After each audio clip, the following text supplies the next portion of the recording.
So somebody said, Milton, I received this question yesterday, and I think it's important for me to say something about it so that you can also benefit from it.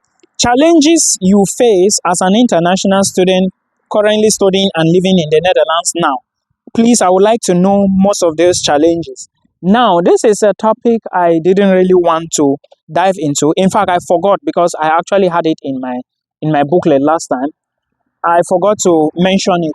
Now, let me say it. And please, if you are a student who intend to move to the Netherlands in future, or you are planning, maybe you are planning to move next year, or you are already in the verge of coming this February 2026, this video will help you. These are the challenges I face. I will be talking based on myself. First challenge is accommodation, housing. Housing, I want to say the error I did cost me a lot. And yeah, before I left Cameroon, I didn't really maybe look for accommodation before coming. I had an option to check accommodation with my university. When I checked, I noticed that it was so expensive, right? They were charging like maybe, I think it was about 2,000 euros a deposit and a rent for that month. But by then, I didn't know that I could take that option, then the government could be paying part for me. There is something you have to do. I only found out when I came to the Netherlands. However, now, the problem is not the government paying the accommodation for you. The problem is usually the deposit, because the accommodation you are going to take, the student accommodation, most of the accommodations you will find here, they are usually not funded, right? They have to fund the accommodation. Like when I say not funded, I mean like wood, they don't have anything inside. Is it furnished? It's not funded, furnished. They are usually not furnished. So when you take it, you will have to furnish it. Okay, that's the term. Now, in that student accommodation, I noticed that everything inside has been calculated, right? How did I know this? A friend who came after me, there are others that came a few days back. In fact, I've been busy all through. So yesterday I was out looking for gas cookers for them and stuff like that because theirs too wasn't furnished, right? Anyways, that's the story for another day. So housing was the problem. When I noticed now that these people, spoons, pots, furnitures, everything, beds, it has been calculated. So it is inside your bill. Now, in case you destroy anything, remember there is a deposit. And how much is the deposit? 1,000 euros with student accommodation. This is from my personal experience that I later found out, right? There are other people who told me that their school is demanding a year accommodation. Some people who just entered the Netherlands this September. And yeah, it is different per head. So it was expensive for me. So I decided that, okay, Milton, I've been abroad before and nothing really shocked me. And again, if I decide to go abroad without accommodation, nothing will happen.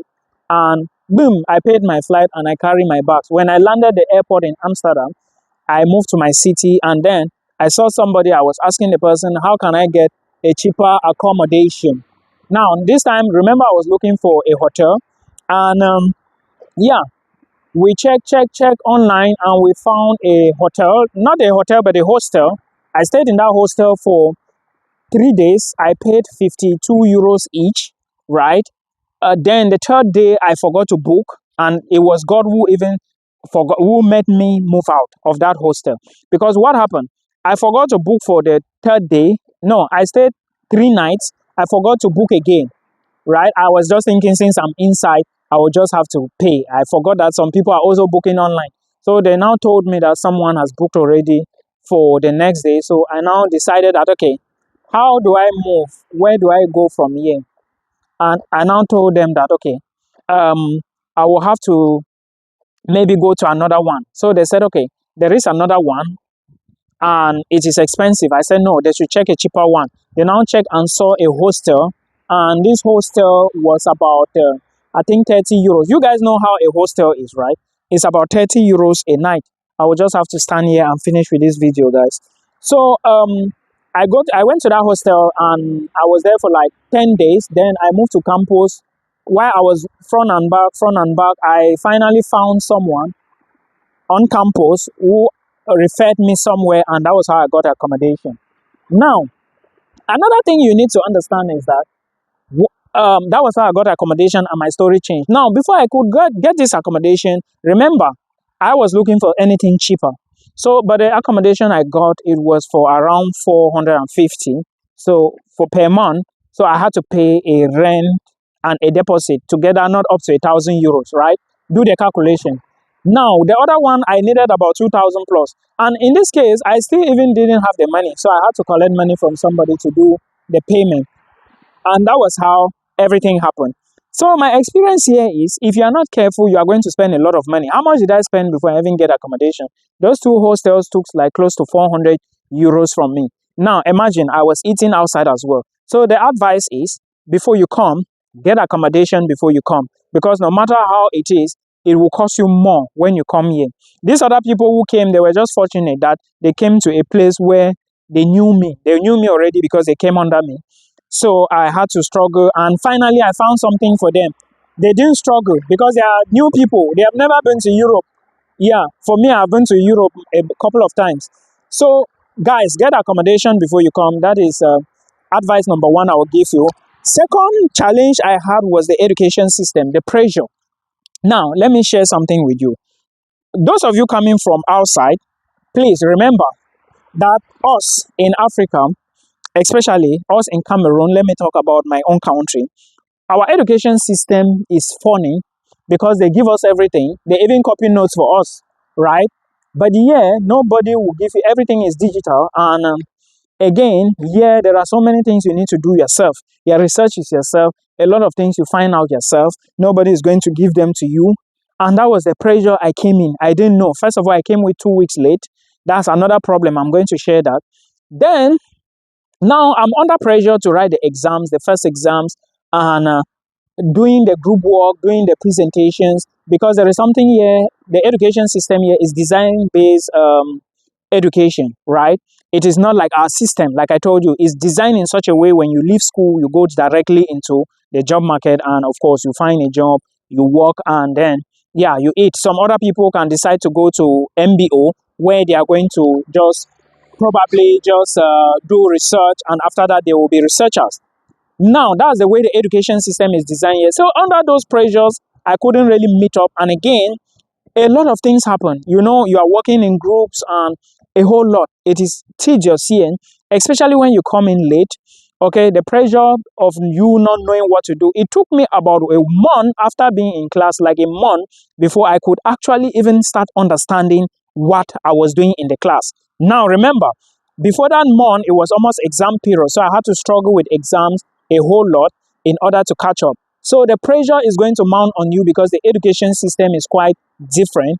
You will have to learn a lot of things on your own, do assignments, do presentations, do group work, go for excursions, and then write normal exams, a whole lot. So please make up your mind before you move to the Netherlands. Okay? Then another thing was the weather. Gosh, I came September, and in September it was already cold. Then October is getting deep cold. I say deep cold because it's now going inside, like the cold is really increasing. Now, November is when you really start freezing. December, December is another month where snow will be falling. Now, I'm talking of a temperature of maybe 2 degrees, 4 degrees, 5 degrees some days, 6 degrees some days. It will drop back to 2, 3, 4. That's extremely cold. Like, places are really cold here. Now, another thing you should know is you are coming from a weather, or probably I'm coming from a weather which is rainy season or dry season, right? Though I've been to Europe, but in North Cyprus, I didn't see snow, but there used to be winter, of course. Now, yeah, there is snow, and sometimes to even walk is a problem. So the weather too contributes to me being active and inactive. Sometimes I'm so inactive and I can't really do so many things because it's cold outside and I can't really go. Sometimes you have to squeeze yourself and move out. So weather is going to affect you somehow. So before you move, make sure you stand up on ground and tell yourself that, oh, no matter what, I have to step out. I'm not going to sit down and observe myself being dragged, right? I have to drag myself and go to school. So the weather is going to be another thing. Now, another thing is the jobs. Now, jobs here work based on the city in which you are from. And I want to draw your attention to this because many people do not understand, okay, when I tell them. if you are looking for one, a job, or maybe it will depend on your city. The bigger the city, the more popular the city, the more advantages you have. But again, these type of places are very expensive to live. Now, in your place, you may find people want to employ you, but they may not be willing because you have to go to lectures, you have to study, and that alone is going to alter the time. That's why they call it part time, right? And in here, you are only going to work 16 hours a week. You cannot work here and pay the complete tuition for one academic year. Yes, because you have to only work 16 hours a week, which you might generate just maybe 900, 1,000, 1,001 per month, right? Maximum. Now, and you cannot work above that because it's going to affect you in future. Yeah, some people do not know, but that is what it is.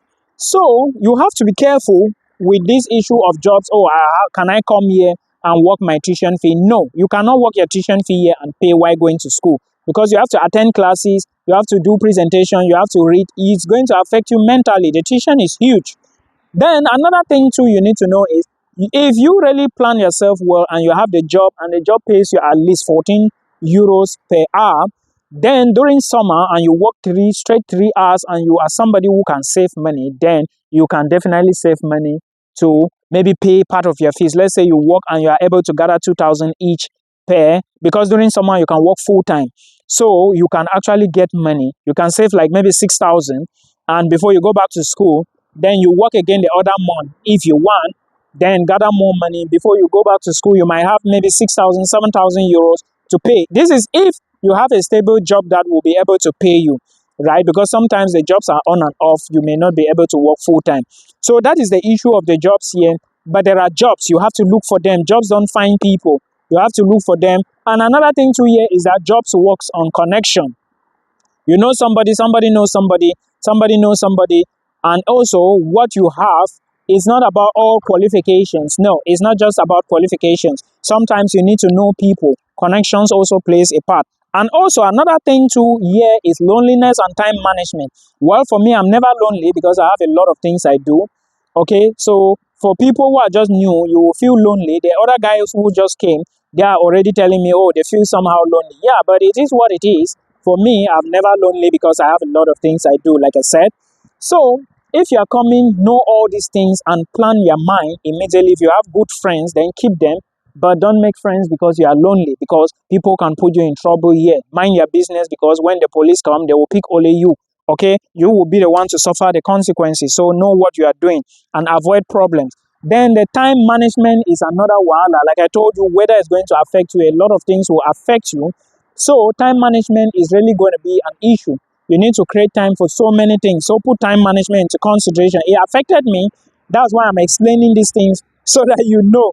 Okay, then the transport system is quite confusing. Yeah, we use bicycles, the trains, and the buses. Now, I miss buses several times. That is not even a joke.